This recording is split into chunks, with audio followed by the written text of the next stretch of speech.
আমি অপেক্ষায় রইলাম ওনারা কি ব্যবস্থা নেন। দ্বিতীয় হচ্ছে নির্বাচনী মনোনয়নপত্র যাচাই বাছাইয়ের শেষ দিন হবে 4 তারিখ। এখনো সুযোগ আছে এটাকে আবার শুনানির মধ্যে আনা। ওনারা বলবেন প্রভিশন নাই, কিসের প্রভিশন আপনি দেখান? ফেসিবাদের আমলের মামলা নিয়ে আপনি তামাশা করবেন আর আমার উপর আইন দেখাবেন। এই আইনকে আমরা জনগণের পক্ষ থেকে আমরা মেনে নিতে পারি না।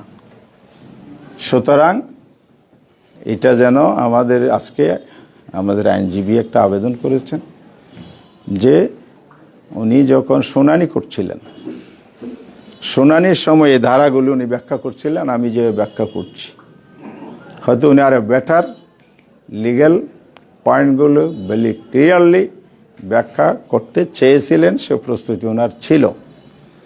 ওনার শুনানিকালে দফায় দফায় ওনাকে বাধাগ্রস্ত করা হয়েছে, এগুলো শুনবো না, এগুলো দরকার নাই, ওটা আনেন সেটা আনেন। লেভেল প্লেইং ফিল্ড নিশ্চিত করা উচিত, প্রশাসন নিরাপত্তা এনশিওর করা উচিত। এ ধরনের অসৎ এবং এ ধরনের বায়াস, এ ধরনের ফ্যাসিস্টের দোসর, এগুলো থেকে প্রশাসনের দায়িত্ব থেকে ক্লোজ করেন এবং জাতিকে সুন্দরভাবে ভোট দিতে দেন। অনেক দিন পরে ভোটাধিকার পেয়েছে, তারা যাতে যার ভোট পছন্দের প্রার্থীকে দিতে পারে, ভোটাধিকার নিশ্চিত করতে পারে। এবারে মাননীয় সরকার, মাননীয় নির্বাচন কমিশন অবশ্যই ব্যবস্থা নেবেন।